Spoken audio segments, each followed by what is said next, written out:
Are you in the process of buying a house? Then you need to know what not to do so you can get the house of your dreams. Stay with me and I'll tell you which ones.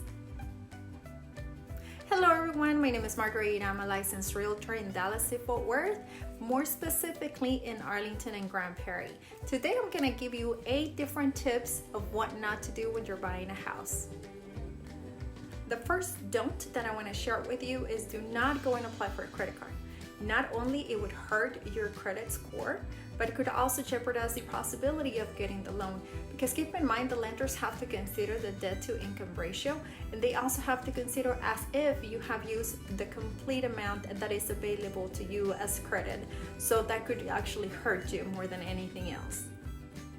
The second big no-no will be do not go and apply for either a car loan or buy a car cash. Reason why is going to be one big expense. First of all, you have to consider that if you're buying it on credit, again, it's going to hurt your debt to income ratio. That's one. If you buy for it cash, that means that you could be using part of the money that you have available for either your down payment or your closing cost. So you don't have to spend the money now. If you have the ability to wait until after, wait until you have a better option after you have done your closing. Another not to do that you may find surprising is do not make any big deposits to your bank account. Most of the time the lender would want to see where that money came from. Like if you had it under your mattress, they would want to see a paper trail where you got that money from, or somebody gave you money. They also would want to see why they gave you that money. So that's a big not to do. Keep in mind that you have been pre-approved by your lender according to what you have on your bank account. So adding a little bit more, same thing. If you're removing money from your bank account, they would want to see paper trail what that money went to. So don't mess with your bank account at that point, because more than likely right before closing, underwriting, we're going to see the latest, newest bank statement. So don't mess with it, don't deposit, don't withdraw any money, just leave it alone until the time of closing. Another what not to do when you're in the process of buying a house, do not cancel your credit cards.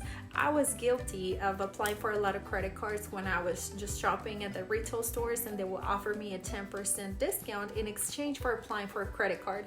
When I found out that the lenders had to consider that they had to assume that I had used all the credit cards to the maximum limit for me to approve the loan according to the debt to income ratio, I thought it was a good idea to just cancel them all. I canceled about 8 to 10 different credit cards at the same time, and that dropped my credit score by about 200 points. That's something that I do not recommend. Based on my personal experience, it's not a good idea to cancel credit cards. So that is a big do not do when you're in the process of buying a house. Another big no-no that I have to tell you about is do not be late on your payments, regardless of what the payments are for. We're talking about your current rent. We're talking about your car payment, electricity, or any other bill that you currently have.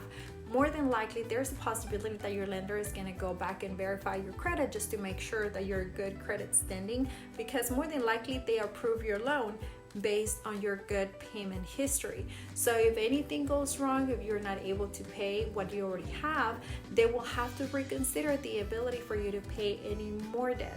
So they may decline the loan. So don't risk it, just continue to make your payments that like you have already done. More than likely you have good credit, so you definitely don't want to ruin it right before you buy a house. That's my big advice.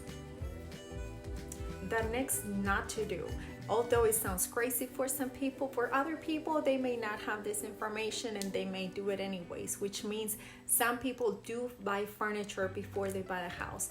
I would definitely suggest against it, because keep in mind you're still in the process of buying a house. You don't have a house yet. If you go and buy the furniture, which you shouldn't be buying before you have a house, where are you going to store that stuff? The store may hit you with the storage fees if you're not able to remove it off the store once you pay for it. So you don't want to be hit by that. Plus, keep in mind you're still using money that you should be using for your closing costs or any additional expenses once you go through the closing table. So wait until after closing, and definitely at that point you can just go crazy with all the furniture you want to buy, but wait until after. Another no-no that I'm gonna beg for you not to do is do not change jobs. Keep in mind, at this point, you're in the process of buying a house, you're in the process of looking for a house, your loan has already been approved, so your lender has approved you based on your stability on your job. So they normally require a minimum of 2 years. You can definitely ask your lender if they require anything more than that, but most of the time it will be a minimum of 2 years. So if you try to change jobs right now, you have the risk of losing the opportunity to get approved for that loan that you had already been pre-approved for. So don't risk it and just wait until after closing if you're considering changing careers. Last but not least, please do not spend the money that you have in your savings account. Not only you will need money for your closing time when it comes to the closing cost and down payment, but after closing, you also need money for moving. You also need money for down payment on utilities. You also will need furniture. So trust me, you will need every penny that you have in that bank account. Do not spend it ahead of time. So that's my best advice. You can thank me later. That's it for today, guys. I appreciate you watching my videos, and if you have any questions, you can always reach out to me. You know that I'm easy to get to. Just either call me, text me, or just send me a quick message, and I'll be more than happy to talk to you. See you next time. Bye-bye.